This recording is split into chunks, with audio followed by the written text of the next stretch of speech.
Buenos días, vamos a iniciar la tercera sesión.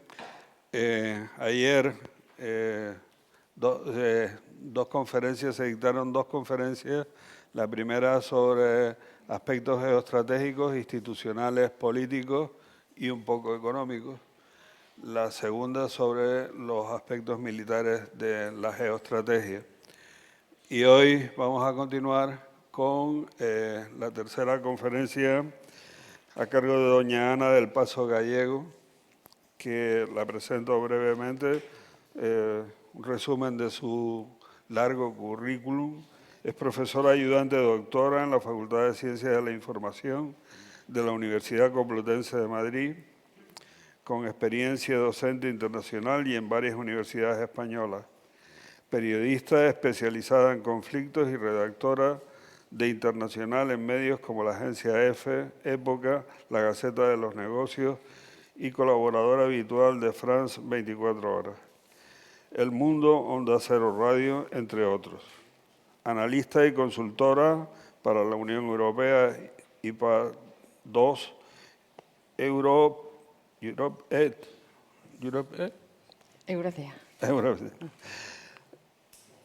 OEA y varios think tanks de Estados Unidos y España. Autora y coautora de libros y capítulos académicos, conferenciante y ganadora de premios de periodismo como el primer premio Ejército de Medio Impreso, otorgado por el Estado Mayor del Ejército en 1997, y el premio UNICEF de periodismo por su cobertura en la Guerra del Golfo en Irán en 1991. Su conferencia es el título Los conflictos armados como herramienta política y de proyección comunicacional. Pues muy bien, tiene la palabra doña Ana del Paso. Muchas gracias.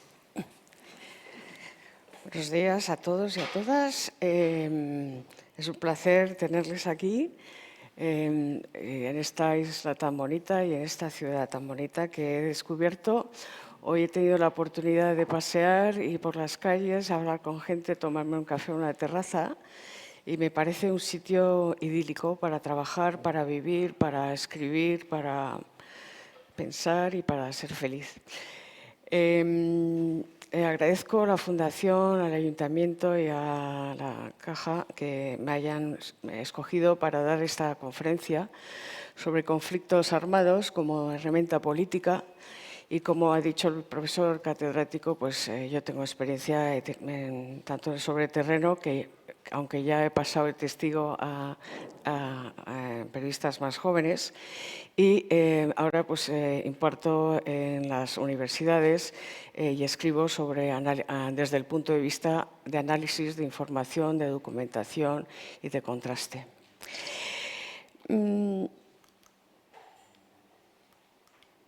Vivimos una época con el mayor número de conflictos armados activos en el mundo, aun a pesar de tener el mayor número de organismos internacionales aptos para servir de mediadores en las partes. Parece una contradicción, pero es así.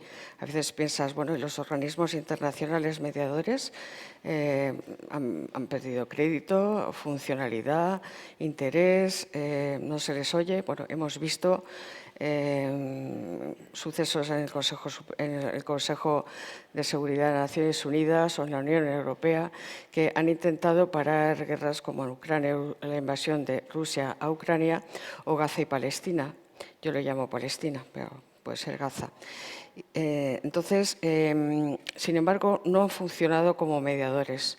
La guerra sigue siendo una herramienta política de poder, de presión, a veces incluso más potente y más feroz y más eficaz que el soft power, con nuevos modus operandi y soportes de propaganda. Según la Escuela de Cultura de Pau, o Escuela de Cultura de Paz, los conflictos armados los definen como enfrentamientos organizados con fines políticos, sociológicos, económicos o ideológicos, con al menos 100 víctimas anuales y un impacto grave en la sociedad. Según la ONU y el Comité Internacional de la Cruz Roja, del que les explicará mejor mi compañero, define la guerra o conflicto como el derecho internacional humanitario se aplica a situaciones de conflicto armado, un estado de hostilidades de facto que no dependen ni de las partes declaren ni reconozcan la existencia de una guerra. En cuanto al ámbito material de la aplicación, el hecho de que se trate de un conflicto armado, internacional o no internacional, determina en gran medida las normas de derecho internacional humanitario aplicables. Curiosamente, en los artículos, y esto me llama la atención y por eso lo he escrito ahí ad literam, los artículos 2 y 3, los artículos 2 y 3 comunes a los convenios de Ginebra se distingue entre las normas que rigen en el internacional y las normas que rigen en los conflictos no internacionales. Sin embargo, lo que me llama la atención es que el término conflicto armado no está definido en ninguno de estos artículos. Lejos de ser un descuido, la omisión cumple una función importante en la despolitización de la aplicación de los convenios a las situaciones de violencia para los que fueron concebidos. Capitalizada la experiencia, debe pender de nociones tales como declaraciones de guerra. Los redactores optaron por la noción de conflicto armado como catalizador de los convenios para que nunca se convirtiera en el vestigio de una época, sino que fuera un concepto perdurable y más aún en respuesta a los contextos cambiantes para los que se necesitan esos convenios. Desde entonces, la aplicación del derecho internacional humanitario se basa en un análisis fáctico y no solo en el reconocimiento formal de un estado de guerra como parte beligerante. No quiero abrumarles con datos, pero creo que los datos son importantes. Por ejemplo, el año pasado se registraron 37 conflictos armados activos, la cifra más alta desde hace 2 años. El 60% de los conflictos aumentaron su intensidad en el año anterior, en 2023. El año pasado hubo un incremento del 37% en el número de víctimas mortales. Desde 2017, la rivalidad entre grandes potencias ha ido en aumento, poco a poco, intensificándose, por ejemplo, con la invasión rusa en Ucrania desde que tuvo lugar, empezó en 2022. En ese año había 55 conflictos activos, con una duración media de entre 8 y 10 años y 11 años, en comparación con los 33 conflictos de 2012. Es importante, ya decía yo que no quería abrumarles con las cifras, pero para empezar mi discurso necesitamos contextualizar con datos y números. El 77% de los conflictos del año pasado se originaron por disputas políticas, económicas, sociales contra el Estado.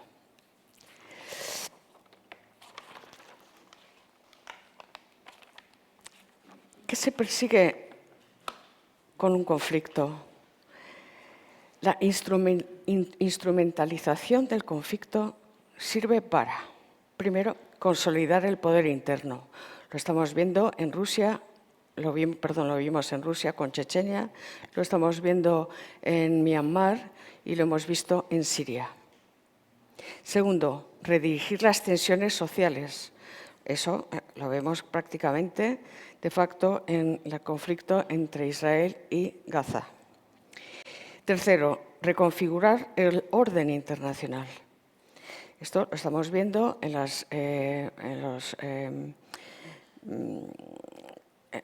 situación entre China y Taiwán, entre Estados Unidos y la China tecnológica y en el conflicto de Rusia y Ucrania. Cuarto, sirve también para mantener las disputas territoriales. Lo estamos viendo con India y Pakistán y también con Camboya y Tailandia. Y todos acaban que por cierto, antes de ayer llegaron a un pacto para un alto el fuego en Tailandia y Camboya. Ya no sé si va a ser mantenido o no. El dominio de los recursos energéticos es otro para que se persigue un conflicto. Quien tiene los conflictos quien tiene las materias primas, el petróleo, el gas, la pesca, las tierras raras, tiene el poder. Dicho esto,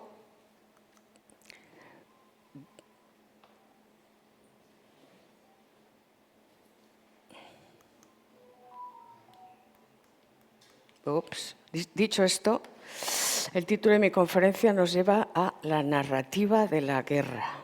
¿Cómo se aplica? Primero se usan, es casi como dicen los ingleses, es by the book, es decir, siguen un código, unas instrucciones que son aplicables, siempre lo hemos visto en revoluciones, conflictos armados, guerras, etc. Utilizan falsos relatos para manipular con propaganda y desinformación hacia la opinión pública. Y así justifican los conflictos. Utilizan esta manipulación para, bueno, yo lo he hecho así y por eso estoy invadiendo, por eso he iniciado una guerra, por eso he declarado la guerra o por eso he hecho una incursión. 2. El uso de imágenes, fuentes, hechos difíciles de contrastar, porque no olvidemos que en los conflictos armados el acceso es muy limitado. Entonces, a veces informar sobre tanto las organizaciones internacionales, las ONGs o los periodistas que estamos sobre el terreno, nos cuesta mucho trabajo acceder al lugar, con lo cual es muy difícil saber si los targets han conseguido, los objetivos han conseguido, el número de víctimas, qué daños ha causado el ataque, etcétera. Las redes sociales se utilizan en buena medida para intoxicar. Pero es que además el efecto es exponencial. Antes los medios de comunicación, radio, televisión y prensa escrita, el efecto de contestación era mucho más controlado, las cartas director, lo que sea, pero sin embargo con las redes sociales el efecto es exponencial de lo que tú posteas y reposteas cuando abres un hilo informativo. Las redes más utilizadas para los conflictos armados son Facebook, Twitch, Telegram, X, Instagram y TikTok. De hecho, TikTok se ha convertido en la CNN de los conflictos armados, casi transmitidos en directo. ¿Se acuerdan ustedes? En la Guerra del Golfo, en la primera, en 1990, la CNN retransmitió en directo desde Bagdad cómo era bombardeada por la coalición internacional. Y todo esto es utilizado con el objetivo de intoxicar. Pero esto no es una cosa nueva. Antes los camiones, aviones, etcétera, lanzaban octavillas, esto lo hemos visto, y se informaba de falsos partes de guerra, falsos vídeos, falsos fotografías, que aunque este recurso se ha mantenido, pero digo que no es algo nuevo desde que existe la fotografía y la televisión. Cuarto, las campañas de difamación. También se aplican las campañas de difamación que crean un efecto inmediato en la opinión pública. Quinto, desmentir una mentira. Es muy difícil desmentir una mentira. Goebbels decía que 3 veces dicho una mentira se convertía en una... No, 4 veces dicho una mentira se convertía en una verdad. Y también, por ejemplo, el senador Irwin Johnson, famoso, mis compañeros saben que la verdad es la primera víctima de la guerra. Y esto es lo que dijo él, y es lo que cuando estamos los periodistas, bueno, yo ya no, pero los vemos desplegados en las zonas de combate, vemos que la verdad es casi brilla por su ausencia. La propaganda se produce desde 3 partes, desde el agresor, el agredido, la comunidad internacional. ¿Qué es lo que buscan? Crear confusión con opinión, contrastar, marear a la opinión pública.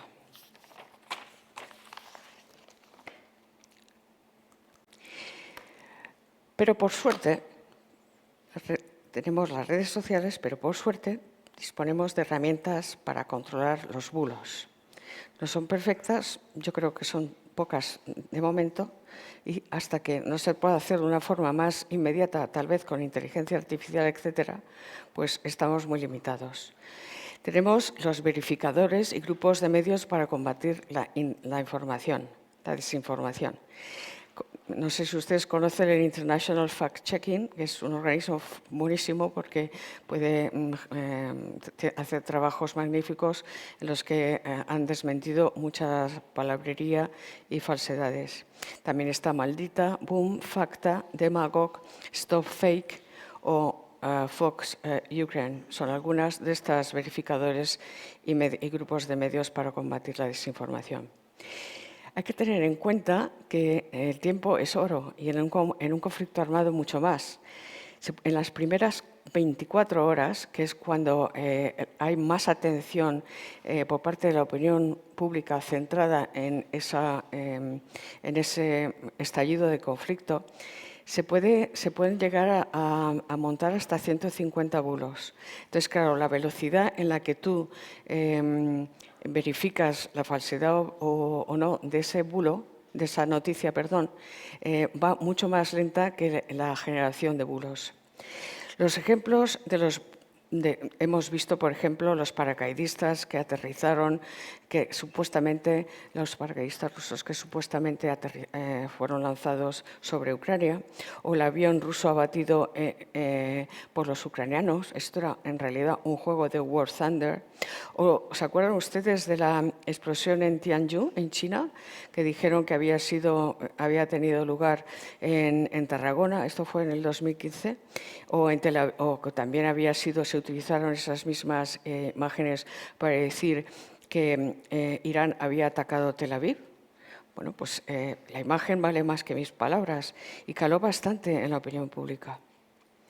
O también, por ejemplo, cuando vimos supuestamente Chernóbil en llamas, era un vídeo para hacer creer que Ucrania había atacado la central nuclear para luego culpar a Rusia.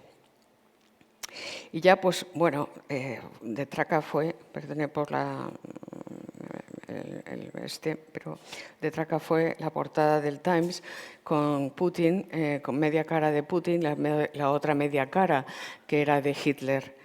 Y decía, The Return of History, How Putin Shattered Europe's Dream.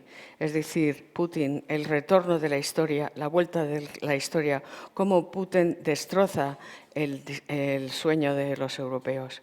Bueno, pues muchísima gente pensó que realmente esa portada del Times, que como no tengo un ordenador portátil, no se lo puedo poner en directo todo lo que estas noticias que les he dicho, estos bulos, pues esa portada del Times, que todos sabemos que hace portadas muy impactantes, pues puso esa portada y muchos pensamos que estaba tan bien hecha que creímos que era auténtica.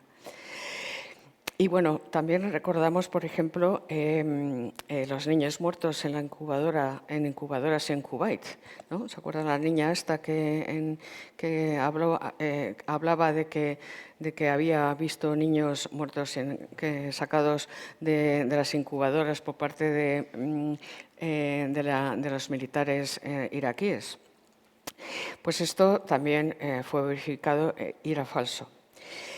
O, por ejemplo, el supuesto niño crucificado en Sloviansk no era tal, era una versión dada de una señora que era una prorrusa, que estaba casada con un militante prorruso y que dijo que ella había visto a un niño crucificado en Ucrania y que lo habían hecho los ucranianos en la zona rusa.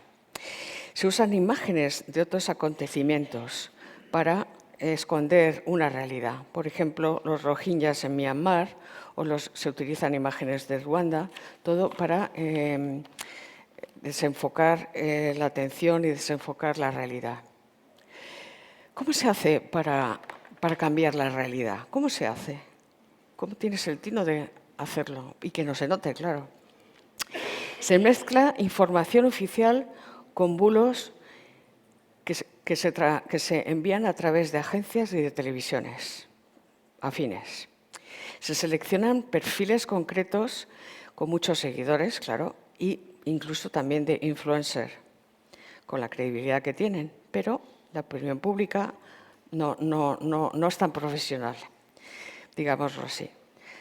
Entonces, ellos lo que hacen es retuitear un mensaje concreto y ese mensaje lo vuelven a repetir de forma cerrada, un circuito cerrado. Usan las redes sociales para, como hemos dicho antes, para masificar la información.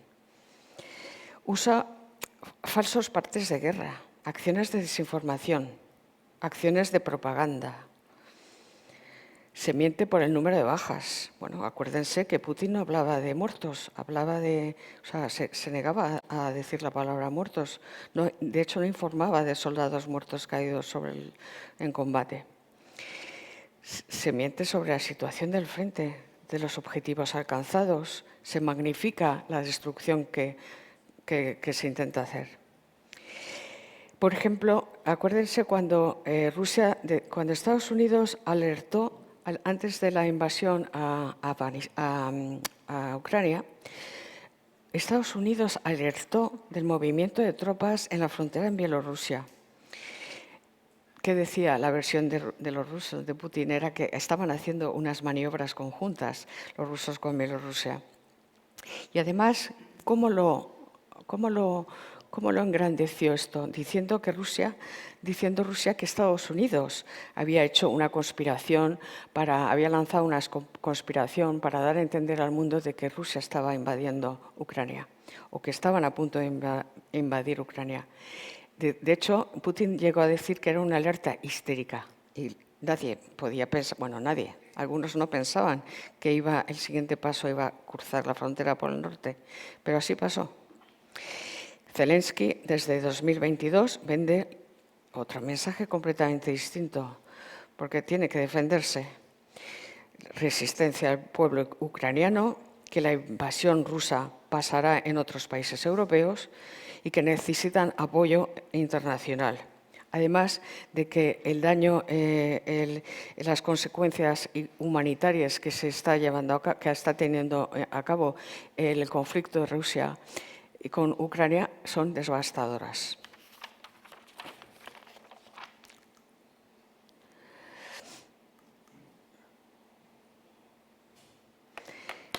¿Y qué se busca con la narrativa discurso? ¿Qué es lo que se busca? Vamos a hilar más fino todavía. Odio, pena, horror, injusticia son sentimientos que acaparan muchísimo la atención de la opinión pública. Y cuando tienes ya la atención de la opinión pública, lo que haces es direccionarla como tú quieres, para justificar una agresión militar, para justificar una invasión, para justificar una guerra, para justificar una limpieza étnica, una limpieza religiosa, incluso para justificar un genocidio, como estamos viendo en Palestina. En definitiva, tolerar la violencia. Además, se busca aumentar el nivel de la tensión. Es decir, ¿cómo? Dividiendo las opiniones, dividiendo a un país, crear versiones dogma, la mía es la buena. Estigmatizar a un grupo social, étnico, económico. Alentar el patriotismo. Ay, mira, están siendo atacados, el país, lo vale todo, que no nos pase a nosotros.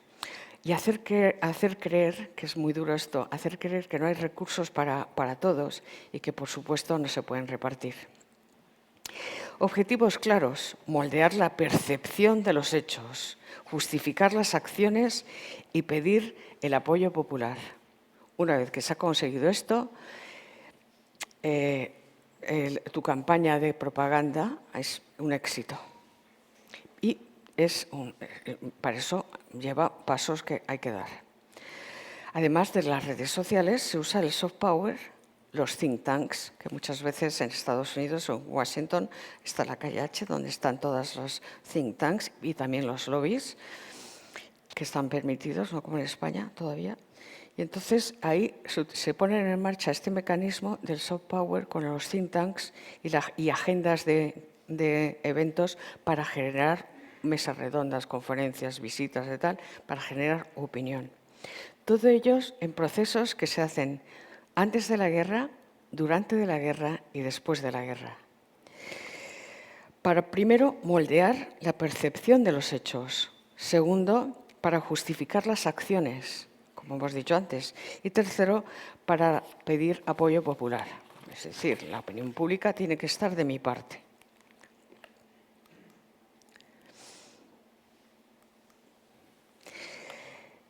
Para todo ello hay que crear un relato convincente. ¿Cómo se crea un relato convincente? Fundamental, hay que ser persuasivo, convincente, capaz de que los hechos den un giro de 180 grados. Lo que era negro ahora va a ser blanco. El mensaje es determinante para que cale y orientarlo hacia un fin. ¿Qué fin? Provocar rechazo de los refugiados, por ejemplo. Justificar que hay que enviar tropas. Justificar que tenemos que tener el arma nuclear. Y justificar un incremento en defensa. ¿Les suena, no? Eficacia. Conseguir héroes. Siempre se buscan héroes. Acuérdense, en la primera parte de la guerra de Ucrania, que la tiene más reciente, siempre se buscaban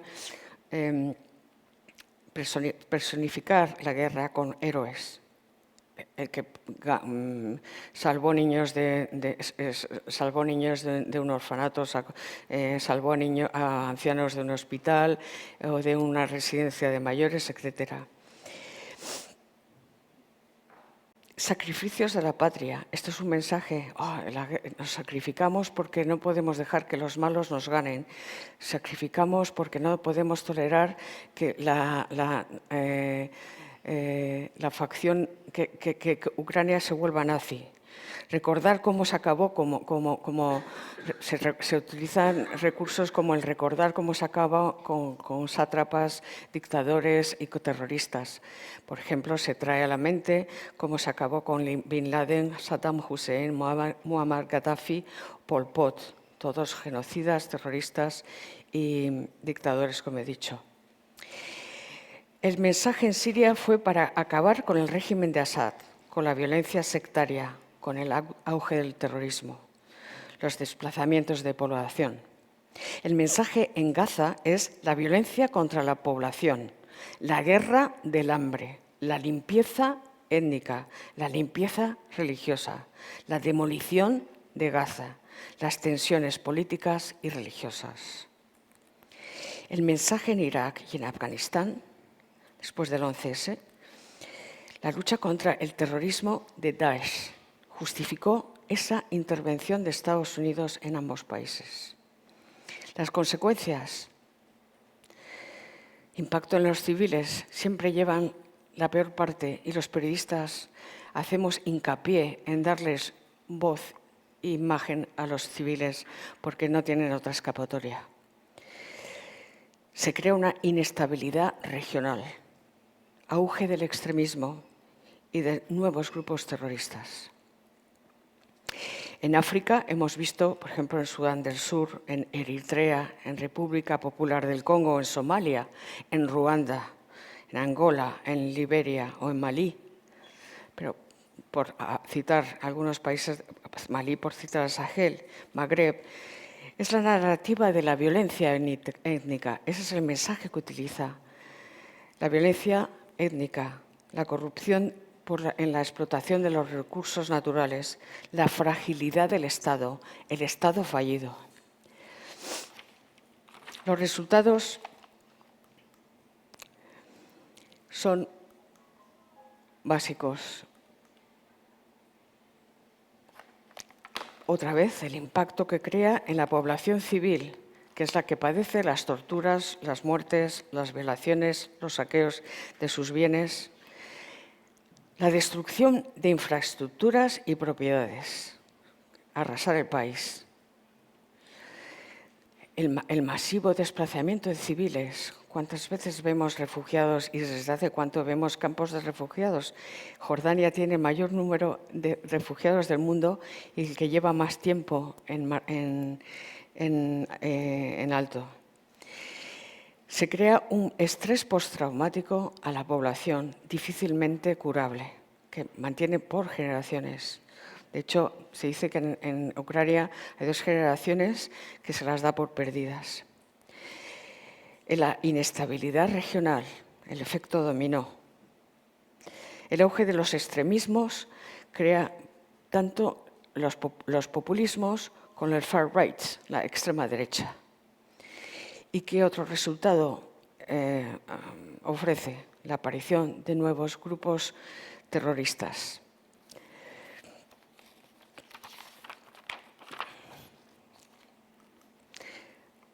Pero la narrativa no es igual para todos los casos, claro, hay que adaptarla.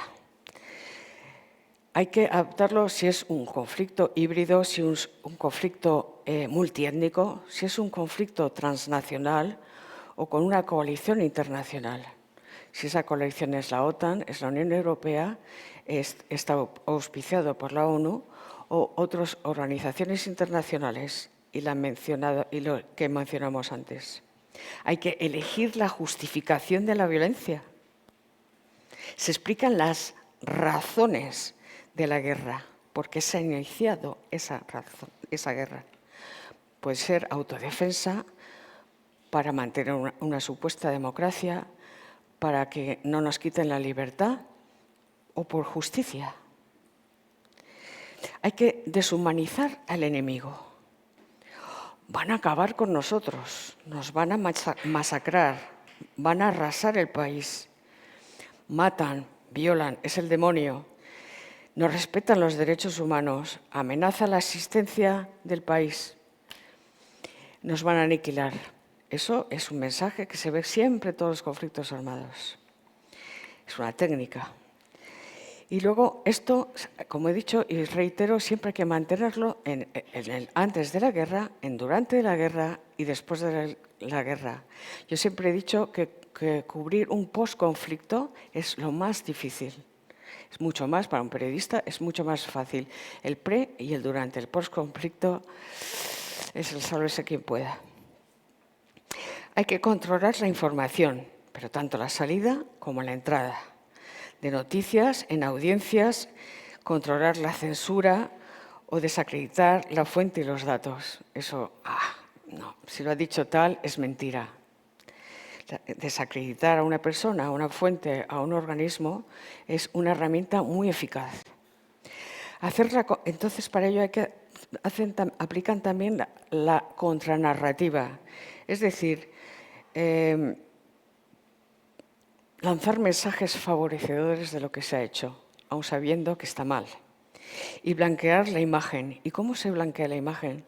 Con campañas, con campañas publicitarias.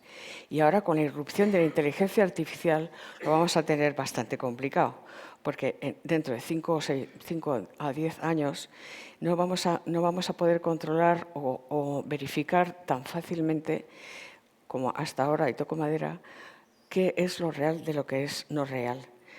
Se puede manipular la voz, se puede manipular la imagen, se puede manipular el contexto, el discurso, el mensaje. En fin, en cuanto a nosotros, ¿qué podemos hacer nosotros? Bueno, pues nosotros como opinión pública y como profesionales, pero en la mayoría con la opinión pública, tenemos que tomar medidas. ¿Qué medidas? Pues, por ejemplo, nunca creer en la primera versión, es decir, hold, es decir, mantenerse un poco a la distancia y decir, un momento, vamos a ver qué es lo que ha pasado, dónde, cómo y por qué. Y, sobre todo, analizar lo que hay detrás, porque si no contextualizamos lo que se está dando detrás, no vamos a entender el mensaje y nos van a confundir.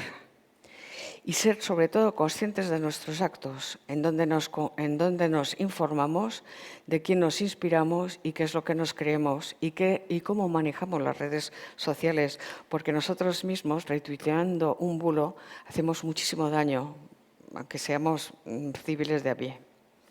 y, sobre todo, evitar la violencia en su más amplio sentido. Esto es lo que quería contarles y he sido lo más breve posible porque me interesa mucho conocer sus preguntas y estoy dispuesta para responderlas cuando quieran. Gracias.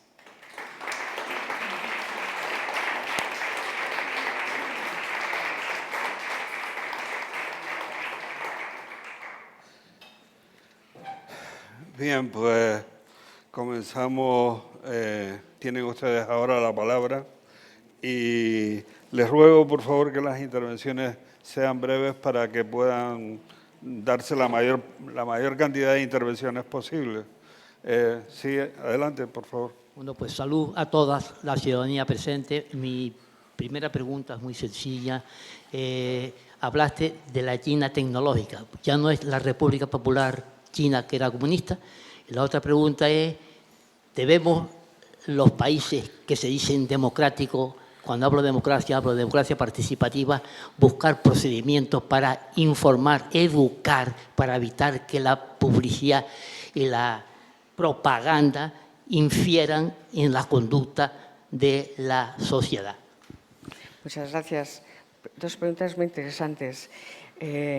Como dijo ayer el coronel Pablo Santayana, la superioridad tecnológica de China es una herramienta de guerra, de paz, pero sobre todo de guerra.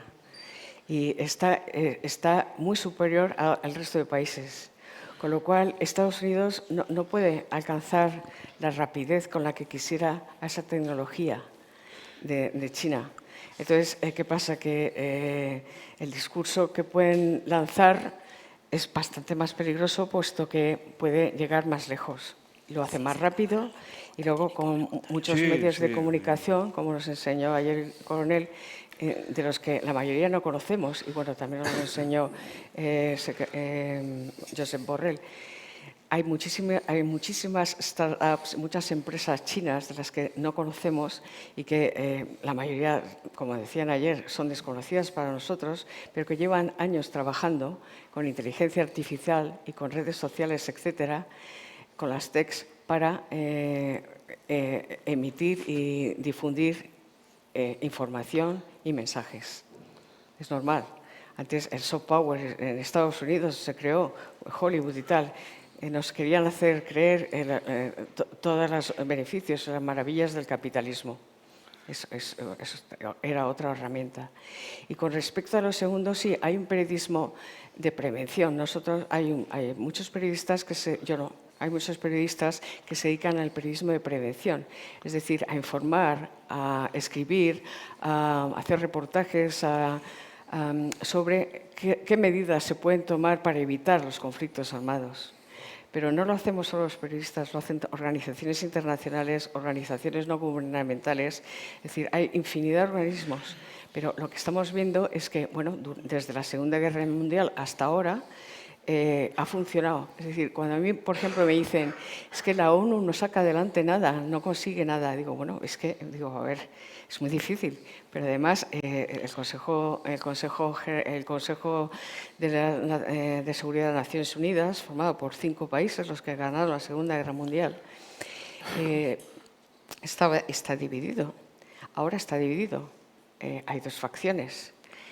Y entonces es muy difícil que, la ONU es muy difícil que llegue a acuerdos, pero si no existiera la ONU sería mucho peor.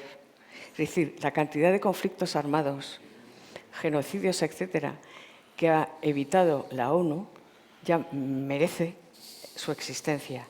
Puede ser mejor o peor, puede ser perfecta o no perfecta, pero bueno, hacen lo que pueden. No los justifique, porque yo he tenido muchas discusiones con la ONU, muchísimas, y me he enfrentado, pero sería peor si no existiera.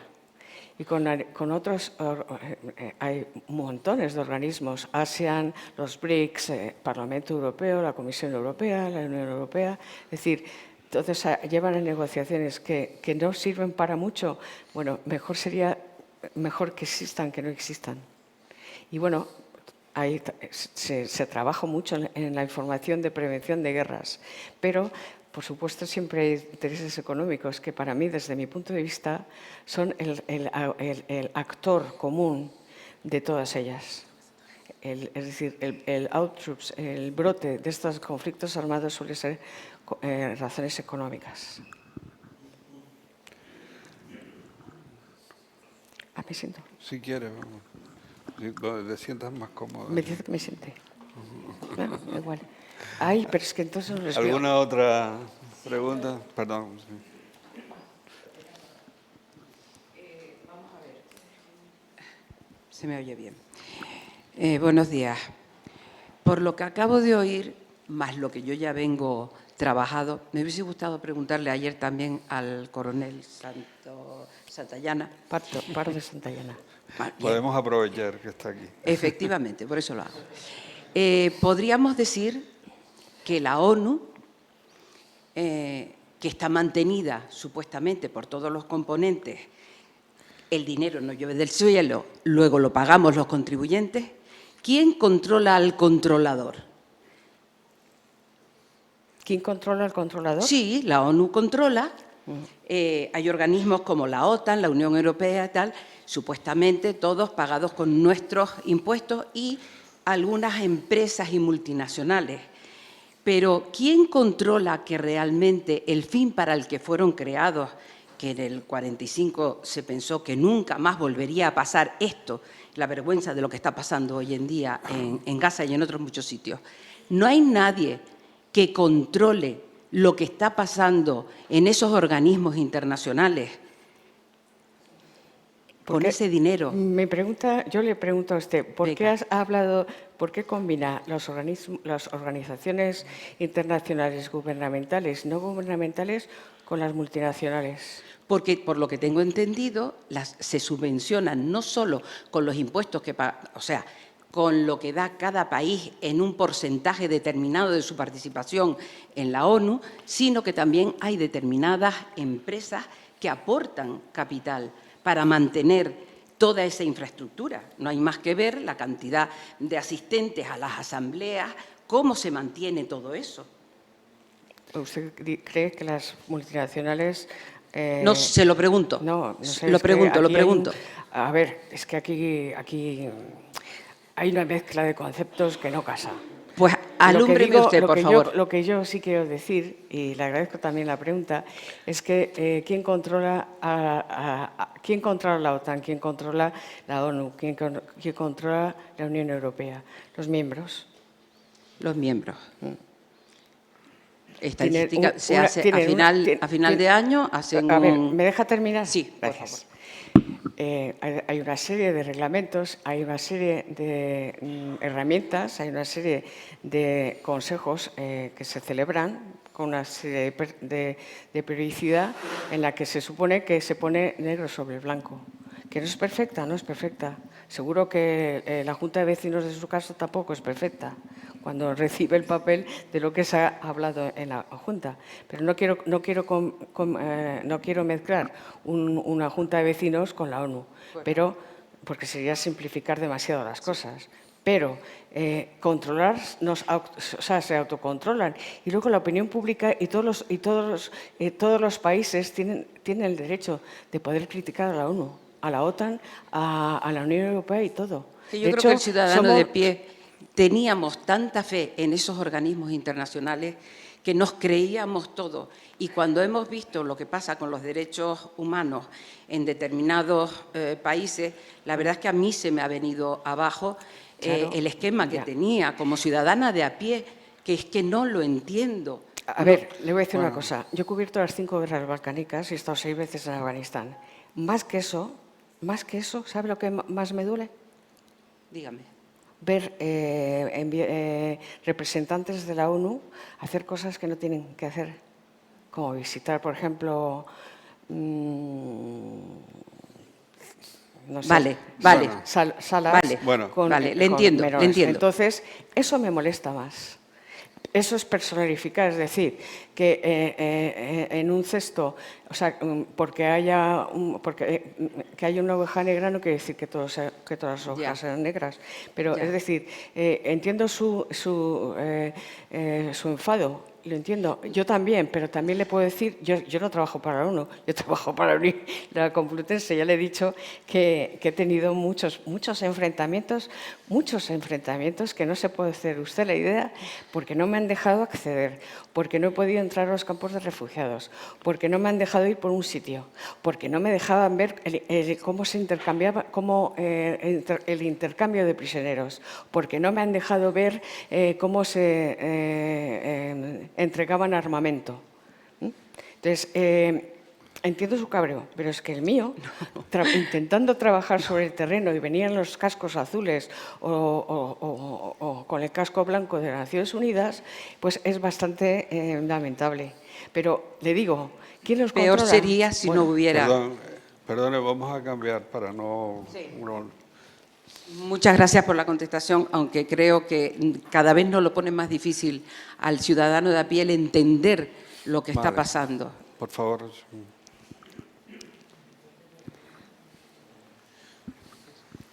Tenía una pregunta, porque aquí hemos hablado sobre los mensajes para desunir, vale. Pero quería preguntarte también los mensajes para unir. Por ejemplo, has comentado que has estudiado en las guerras balcánicas, y yo veo las guerras balcánicas como las guerras caucásicas como muy parecidas, en el sentido de sujetos que normalmente han estado en paz durante muchos años, ocurre unas circunstancias durante X tiempo y hay un conflicto. Quería preguntarte cómo haces los periodistas o la sociedad, cómo un croata de Croacia puede cambiar durante el tiempo la perspectiva que ha tenido culturalmente ocasionada por la guerra contra un serbio, o por ejemplo, cómo ahora en el conflicto armenio-azerí, cómo un armenio-azerí que de los de 90 o de los 60 han estado en conflicto constante y culturalmente ha permeado ese odio, o en el nacionalismo del propio armenio y azerí, ese odio contra el compañero, porque esas naciones, al fin y al cabo, creo que han nacido gracias también al odio entre mutuamente. ¿Cómo como periodista puedes promover que el armenio o el azerí vuelvan otra vez a estar en paz? ¿O cuánto puede tardar en sanar esas heridas? Eso es maravillosa. Vamos a ver. Ejemplos claros, ejemplos muy claros. En Afganistán, al país al que no pienso volver, porque no me apetece tener que estar sometida a los talibanes, y menos con un burka, porque ya dejé los burkas, no sé, en algún trastero de alguna casa. Pero, es decir, cuando tomaron el poder, cuando volvieron a tomar el poder los talibanes en Afganistán, las minorías étnicas, los yahidíes, etcétera, más luego todos los que se sintieron, consideraban colaboracionistas con la coalición internacional y con Estados Unidos, lo pasaron bastante mal. De hecho, acuérdate de todos los que intentaron salir del país, que se subían a los aviones y que no podían porque se caían las alas, evidentemente, o se quemaban con el motor o eran expulsados por un motor, pero salían desde el aeropuerto de Kabul desesperados porque sabían que les iban a pasar por la navaja. Entonces, porque eran identificados, les habían visto trabajar como traductores, como fixer o como en tema de servicios. Entonces, sabían que les llamaban los colaboracionistas. Entonces, no querían, sabían que iban a pasar a morir. Entonces, muchos de ellos no pudieron salir. Acabó el 30 de agosto. El deadline para que los talibanes tomaran definitivamente el país. ¿Y qué pasó? Pues que muchos intentaron salir desde Irán, incluso desde Irán, que es dificilísimo. Salir desde Afganistán por Irán es dificilísimo. Pakistán había cerrado la frontera y otros intentaron salir desde el norte. Entonces, los que siempre pierden una guerra, siempre tienen que llevar siempre llevan la peor parte y desde luego se cobran los vencedores se lo cobran. Imagínate todo lo que han hecho. No sabemos ni la mitad de la media. O sea, a mí me gustaría saber las violaciones, los saqueos de las casas, el movimiento masivo de población en Afganistán, todavía no lo tenemos. Esa información a día de hoy no la tenemos. Está súper clasificada. Y con respecto a las 5 guerras balcánicas, pasó algo, sobre todo, por ejemplo, con los bosnios. Cuando los croatas o los serbios tomaron sus zonas, se hicieron con sus casas, se hicieron con su ganado y se hicieron con sus automóviles, pero sobre todo con sus casas. Y se acabó la guerra, se firmaron los acuerdos de paz, quisieron volver y no se atrevían. No se atrevían. O sea, tú vas al invasor, le vas a decir, oye, deja mi casa libre que era mía. No. O sea, y yo creo que con Afganistán, o sea, con Ucrania va a pasar lo mismo. Yo lo he visto en Centroamérica, también lo he visto. Entonces, bueno, pues, ¿cómo puedes hacer esto? Tienen que pasar generaciones. Generaciones para perdonar, generaciones para... bueno, ya pasó, eso quedó muy atrás. Casi una generación de abuelo a nieto. No sé si tú tienes algún abuelo que pasó la guerra civil, pero bueno, pues la guerra civil española, aquello quedó muy lejos, pero queda mella todavía. Entonces, bueno, pues eso, pero sobre todo a mí lo que más me preocupa es el estrés postraumático de la gente, que siempre pensamos, bueno, muertos, heridos, o sea, las víctimas, que son muertos o heridos. Y también pensamos en lo que se ha saqueado, en la destrucción. Pero el daño mental... Yo he estado en el Walter Reed, un hospital en Washington, donde hay militares que vienen de las guerras, de todas las guerras en las que están, de Irak, Afganistán, etcétera, las tienen ahí. Hay muchos destrozados, el cuerpo absolutamente destrozado, y ahí se intentan rehabilitar y coger el ritmo y normalizar su vida y curar. Lo más difícil, me contaban los psiquiatras, era la parte mental. Es decir, el estrés postraumático, y estoy hablando de un militar, es muy difícil de curar. Imagínate el estrés postraumático de un ciudadano, de una abuela, de un niño. Bueno, los de Afganistán, los niños de Gaza, van a quedar marcados por generaciones. Porque, o sea, pero es que además, como hablaba ayer el otro día con Alberto, es decir, nosotros, los que trabajamos en organizaciones internacionales o en organizaciones gubernamentales o periodistas, etcétera, vamos, pero sabemos que salimos y que volvemos a nuestra casa. Pero los que padecen la guerra, in situ, no tienen escapatoria. Y volver ahí, y ver destrozada tu casa, ver que no tienes familiares, muchos no retornan y, por supuesto, no retornan al país y, por supuesto, tampoco se les permite, porque saben que van a ser ahorcados o se les va a pasar por el cuchillo. ¿Entiendes? Entonces, bueno, pues ahí, por ejemplo, cuando vienen los refugiados, cuando vienen inmigrantes aquí, yo muchas veces lo pienso, dije, los que se cruzan el desierto del Sáhara a pie, es decir, que tardan 3 años para conseguir, pasan de un trabajo, violaciones, etc., porque, oye, las mujeres son violadas, pero también los hombres. No se habla, parece tabú. Pero yo es un tema que he investigado. Entonces, cuando vienen aquí es que vienen destrozados, vienen que se les va la olla. Entonces, bueno, pues son consecuencias de las crisis económicas, o sea, de los conflictos armados potencialmente. Porque el grado de violencia es multiplicador, es impresionante, es intolerable, se te queda aquí. Y de repente vienen flashes que recuerdas momentos, pero se te queda aquí. Por mucho que intentes borrarlo, ¿sabes? Esa sensación de alerta, dices, pero ¿qué me pasa a mí? ¿Estoy idiota? Pero si estoy en España, no sé qué, eso me pasó, pasa a todos los periodistas que hemos cubierto conflictos armados. Es decir, a ver, yo no quiero hablar de esto ahora, ¿no? Porque yo no me considero corresponsal de guerra, pero desde luego esas alertas, dices, pero bueno, si estoy en España, por favor, tranquila, ¿sabes? Es muy difícil curar esto. Muy bien, ¿alguna pregunta, intervención? Sí. Hola, buenos días. Mi nombre es Pilar y querría preguntarle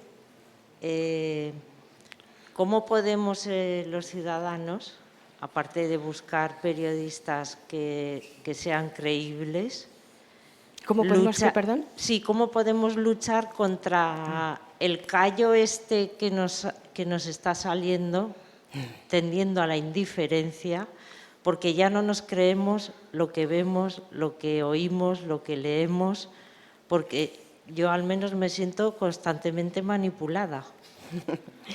Gracias, Entonces, Pilar. esa era una pregunta. Y después solo una reflexión. ¿No cree que sobra testosterona en el mundo y falta una acción más femenina en el sentido de colaboración, de yo gano pero tú también ganas, aunque yo tenga que perder un poco, pero si tú vas a estar mejor, vamos adelante?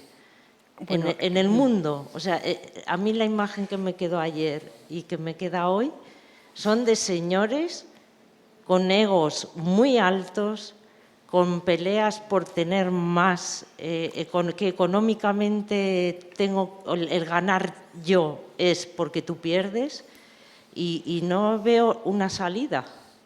No veo una salida más que algo más, una visión más colaborativa de la sociedad, más femenina, sinceramente. Bueno, gracias, Pilar. A ver, nosotros tenemos como opinión pública, como ciudadanos, tenemos una responsabilidad y tenemos herramientas para hacerlo. O sea, no caer en la falsa, en la falsa utilidad de las redes sociales cuando están dirigidas, cuando el mensaje está dirigido. O sea, yo no voy a retuitear algo que no estoy segura que es verdad. Y no dejarte llevar por, qué fuerte, qué duro, mira lo que he visto. Y empezar, no. Tienes que dejar ahí un impasse de tiempo. Porque cada vez que haces tú eso, cada vez que haces el clickbait, esto hace que se genere más tráfico. Las empresas que mantienen esas dueñas de esas redes sociales hacen caja con tu reacción ante una noticia súper fuerte, potente, una muerte, un asesinato, las imágenes. No hay tanta regulación como se dice que hay de imágenes de violencia en las redes sociales, pero tampoco la hay en la televisión. Que no nos olvidemos que antes de las redes sociales estaba en la televisión, y el consumo diario que nosotros recibimos falso o en películas o de informativos de violencia es elevadísimo, me parece elevadísimo. Yo soy bastante sensible con eso, y eso que me dedico a ello. Entonces, nosotros tenemos que ser completamente conscientes de que cuando retuiteamos cosas así, estamos haciendo ganar dinero a las multinacionales. Y luego estamos propagando el bulo. Y segundo, por eso antes de creerte algo, piénsalo. Y luego, cuando no estés seguro de algo, estas herramientas verificadoras, antes estaba Neutral, pero tú te metes tú metes la noticia, en Google se puede verificar fácilmente, oye, ¿esto es verdad? No. Y si te pone que es fake, ya sabes que no vas a pasar por el aro. Y lo que puedes hacer es, si estás en los chats de WhatsApp, de mensajería telefónica o Telegram, lo que sea, es decir, oye, he visto esta noticia, no lo abráis porque es una mentira, y lo único que hace es atraerte para que cliques, y así las empresas ganan pasta. Y encima están dando una imagen que no es. Yo soy lo suficientemente racional como para saber qué es lo que está bien y qué es lo que no está bien hecho. Y luego, con respecto a la mujer, bueno, aquí tenemos Ursula von der Leyen, de la que no pienso hablar, que dices tú, bueno, pues no sé, porque si tiene que haber mujeres como ellas, pues no sé, me callo. Pero sí, que tiene que haber más mujeres en organismos internacionales, y que todavía que tenemos que romper el techo de cristal, no me voy a cansar de decirlo, claro que sí, pero bueno, pues Ahora tenemos la sucesora el sucesor de Borrell es una mujer y es bastante buena, es una crack. Entonces, bueno, pues que debería... Yo lo que sí que echo de menos es una cosa, que haya más mujeres que se tiren que se presenten a elecciones, que tengan el arrojo de decir yo quiero, o sea, yo soy suficientemente buena como para, y creo que puedo hacer un buen trabajo para presentarme a las elecciones. En España no tenemos ninguna mujer presidente todavía, espero verla, espero morirme viendo alguna, porque ya va tocando, estamos en el siglo XXI. Pero eso tampoco, o sea, no estoy yo muy, o sea, yo no hago aquí una diferencia de género, de que si hubiera más mujeres la cosa sería distinta. Porque yo he visto verdaderas atrocidades llevadas a cabo por mujeres en zonas de combate. Que se me han puesto los pelos de punta. Y digo, ¡puf! Y a lo mejor pueden ser más duras que los hombres, aun siendo madres e hijas o abuelas. Entonces, bueno, pues no podemos generalizar.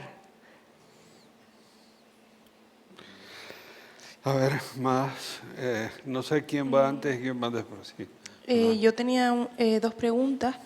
Se ha hablado en la conferencia sobre los diferentes desafíos a los que se enfrentan los periodistas para informar sobre los conflictos armados, pero me gustaría saber, en primer lugar, cuáles son los principales desafíos éticos a los que se enfrentan los periodistas de guerra estando en el terreno, y luego, en general, los desafíos a los que se enfrentan las mujeres que son corresponsales en el terreno.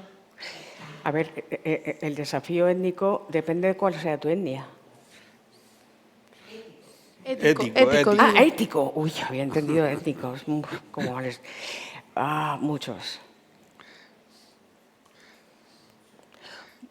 La limitación de dar detalles, de algo, de un ataque. Hablaba el otro día con un compañero, pues, si ves que una bomba o un misil no ha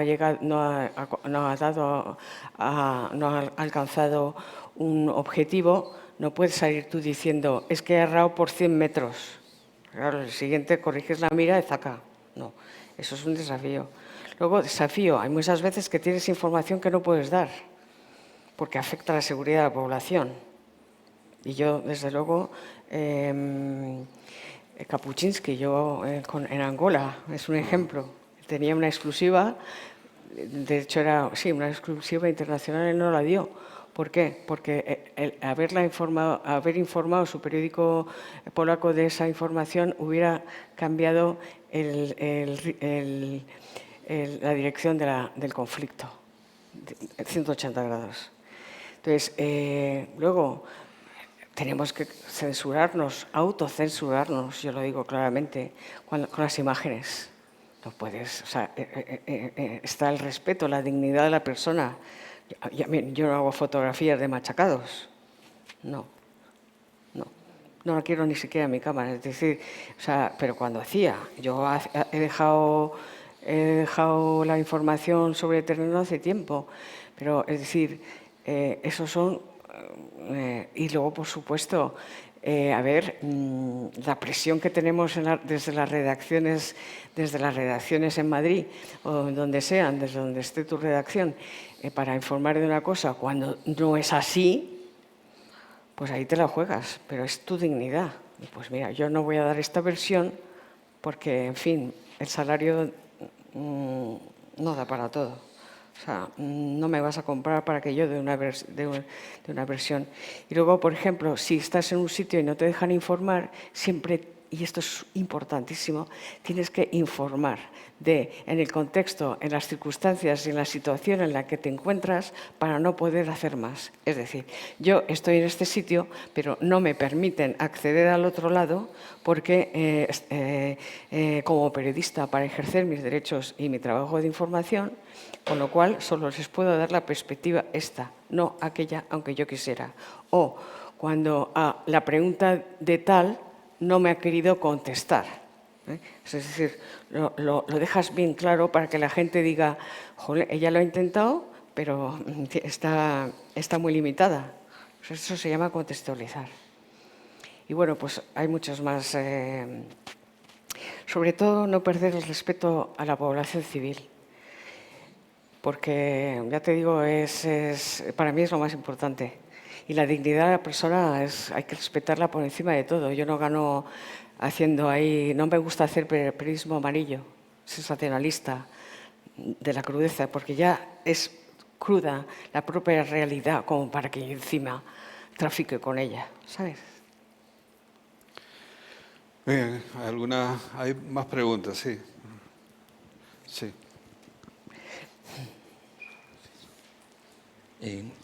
Buenos días, gracias. La verdad que agradecer creo que el debate o la exposición del tema de la guerra es importante y estamos en una preguerra, de alguna manera. Y digo esto porque viendo los datos que dio ayer el coronel y los datos que se han puesto, lo que aquí queda una evidencia, y es que Estados Unidos, como imperio del mundo, está en declive. Y que parece que hay un resurgimiento por otro lado. Y parece que esto no se puede arreglar que no sea de forma con armas, por lo visto. O las armas pueden ser para disuadir. Pero veo más bien que se está utilizando eso cuando, si lo que tenemos es que hay un país que está avanzando tecnológicamente, lo que tenemos por el otro lado en Occidente es todo lo contrario.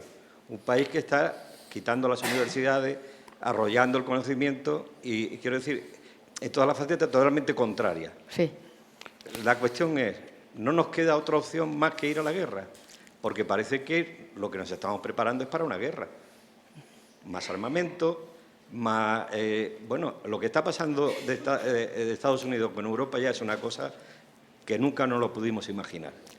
O sea, que nos estén haciendo pasar por lo que nos van a hacer pasar, porque esto no cabe duda de que va a llegar después a la población con menos recursos.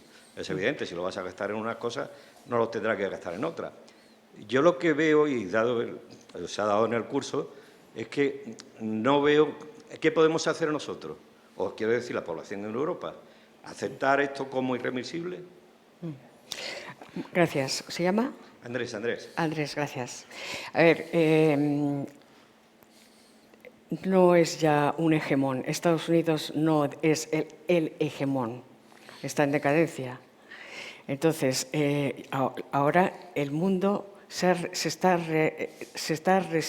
rediseñando. Es el nuevo orden mundial. Yo lo llamaría el nuevo desorden mundial, porque no sabemos a dónde vamos. Pero ya las potencias, o sea, el poder es transnacional. Y ya hay multipolar. Ya está China, los BRICS pegando fuerte, Estados Unidos, China, Rusia. Es decir, yo le preguntaba al agregado de defensa chino en la embajada en Madrid, le decía, bueno, vamos a ver a China como nuevo hegemón. Y decía, no, nosotros no queremos ser hegemón, nosotros lo que queremos es ganar dinero. Y decía, ya, pero a veces ganar dinero es a base de armamentos, es decir, por las malas. Dice, no, nosotros nuestra mentalidad filosófica china oriental es distinta, no somos como Estados Unidos. Entonces, bueno, ahí lo dejo, porque eso es una fuente interesante. En cuanto a lo de la tecnología, el siglo XXI es tecnología pura y dura. El que tenga la tecnología va a ser el dueño del mundo. Es decir, no podemos ir hacia atrás. Es decir, es una inversión que tenemos que hacer. Y yo estoy hablando de tecnología, no estoy hablando de armamento. Pero están diciendo constantemente bueno, dicen que para 2030 puede haber un conflicto más fuerte. Bueno, hombre, no sé, si nos están diciendo que hay que aumentar e incrementar el presupuesto de defensa, que hay que comprar armamento. Yo he estado viajando a los países, a Eslovenia, y he estado viajando a Finlandia. Allí los ciudadanos, bueno, lo tienen asumido que tienen que o sea, que tienen que tener la bolsa y el búnker abajo, pero no tienen asumido que mañana vayan a ser invadidos. Sin embargo, es la retórica, es la narrativa que se está moviendo, que se está manejando. y que detrás de eso está la industria de defensa, está la industria de tecnología, están las inversiones, las grandes empresas. Entonces, yo no tengo la bola mágica, me gustaría saberlo, pero ¿qué puede pasar de aquí a 5 años? Bueno, hemos pasado momentos peores, la Guerra Fría, la crisis de los misiles de Cuba. Es decir, Estados Unidos y Rusia han estado a esto de estallar y de enfrentarnos. Pero yo creo que que Rusia sin China no va a hacer nada. Entonces, porque no tiene recursos, no tiene recursos de ningún tipo. Entonces, mientras eso esté ahí, el balance está tranquilo. Ya veremos qué pasa. A ver, últimas preguntas, sí.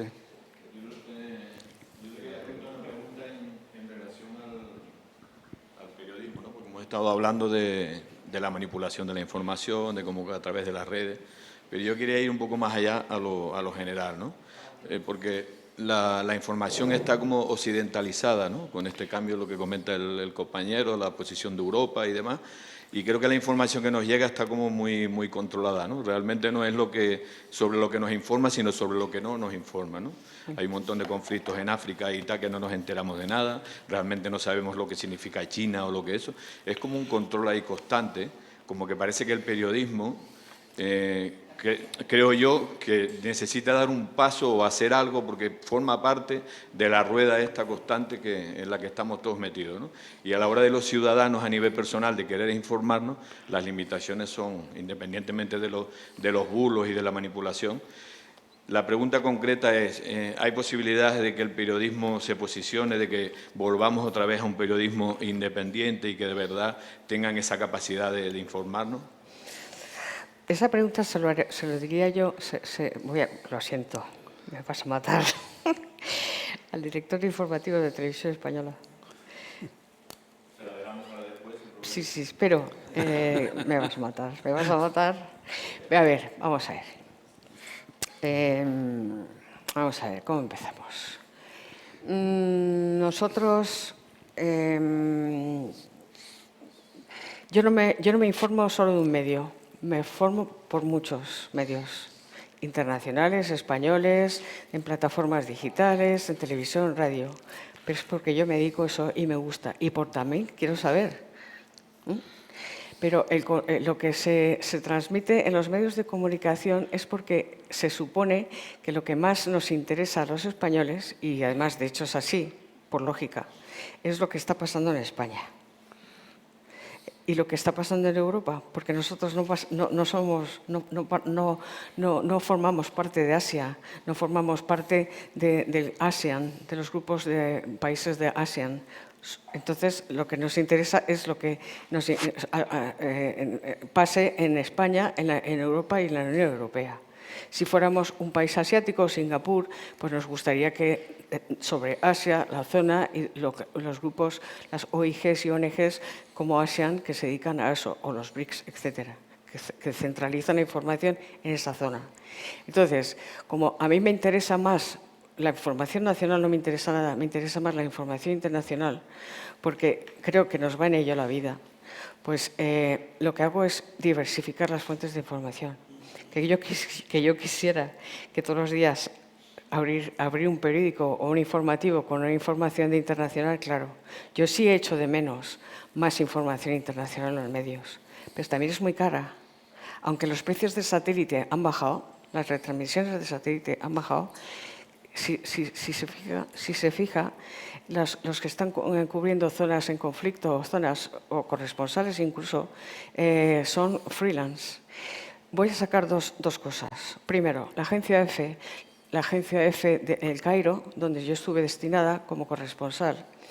Ahora, los corresponsales que viven allí, o sea, que son españoles, que se consideran, se les paga como locales, se les paga 600 euros al mes, ¿le parece? No, $1.000 al mes. ¿Le parece normal?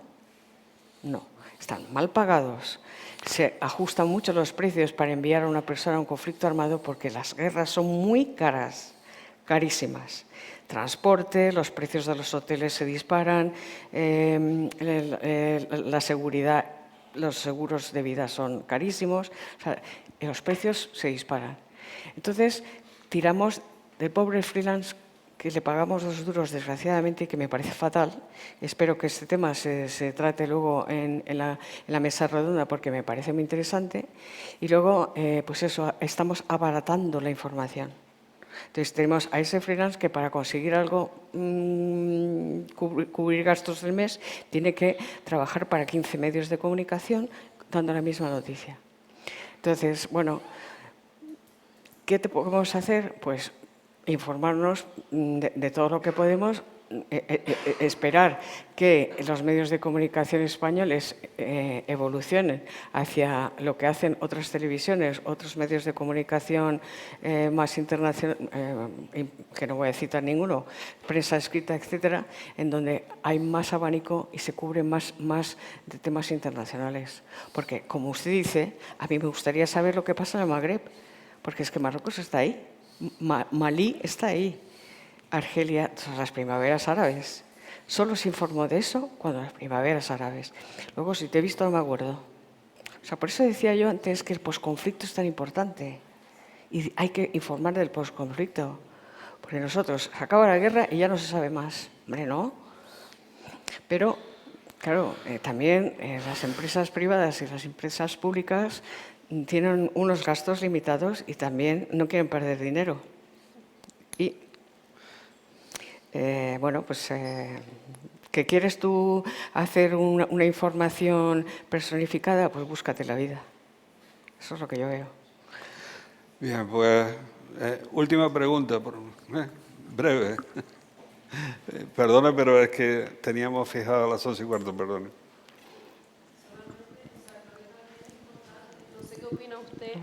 Gracias. No sé qué opina usted. Creo que es importante no solamente cubrir los conflictos internacionales, que sí que creo que es responsabilidad de los ciudadanos, pues si yo me quiero informar sobre lo que está pasando en Mali, buscar información específica sobre Mali, pero creo que también es súper importante la ética periodística a la hora de informar de los conflictos que se informan. Por ejemplo, no sé qué opina usted como profesional de la cobertura que se ha hecho desde los telediarios y de los principales medios de comunicación españoles, que creo que desde mi punto de vista, en el caso de Gaza, ha habido una falta de ética periodística total. Y también no sé qué opina sobre pues eso, la forma de informar, ya no del freelance que está en el terreno y que está muy mal pagado, sino de los periodistas que sí que entiendo que cobran bien, que están situados en España y que dan noticias pues parciales o súper, digamos, influidas por una corriente en concreto, ¿no? En el caso de Gaza, pues de la parte de Israel, básicamente. Pro-Israel.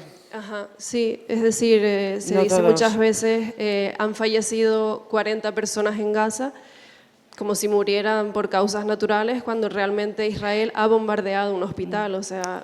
Gracias. Gracias. A ver, no. Almudena Ariza, no precisamente, que es una de las mejores corresponsales y enviadas especiales que hemos tenido y que tenemos en España, y fuera de España no creo yo que sea pro-israelí, al revés. No, hablo de los telediarios en general. O sea, de la forma de informar sobre los conflictos. No. Perdona, hay periodistas pro-israelíes y hay ¿se me oye bien? Sí. Gracias. Y o sea, a ver, esto siempre es así, ¿no? Hay periodistas pro-PSOE, hay periodistas pro-PP, en fin, aquí sabemos cómo van los medios, pero aquí y en todas partes. Entonces, bueno, que pueden ser tendenciosos, sí. Pero, por ejemplo, una cosa que se me había olvidado decir antes. No sé si ustedes han visto el comunicado de la Agence France Presse, que es la agencia francesa de noticias, como la agencia EFE, pero Francia, que decía, ha sido un comunicado muy duro. Decía, nosotros fuimos fundados, es una agencia de noticias estatal, o sea, pública. Decía, nosotros fuimos fundados en 1948. Hemos perdido muchos periodistas cubriendo conflictos armados, desastres naturales, etc., etc., pero nunca hemos perdido un periodista por hambre. Los periodistas de Agence France que están en Gaza se están muriendo de hambre, como el resto de la población. Por no hablar de los 100 y pico que han muerto en el ejercicio de la profesión. ¿Y por qué? Porque no nos dejan pasar. Solo hubo una ventana de posibilidad en la que se pudo entrar. Se entraron las televisiones americanas, etcétera, y varias españolas, no sé qué. Pudieron entrar empotrados, lo que llamamos nosotros empotrados. Es decir, tú vas con una unidad, vas a filmar esto no lo vas a filmar, no vas a poder hablar con la población, no vas a poder filmar infraestructuras, antenas, no sé qué. Es decir, vas teledirigido.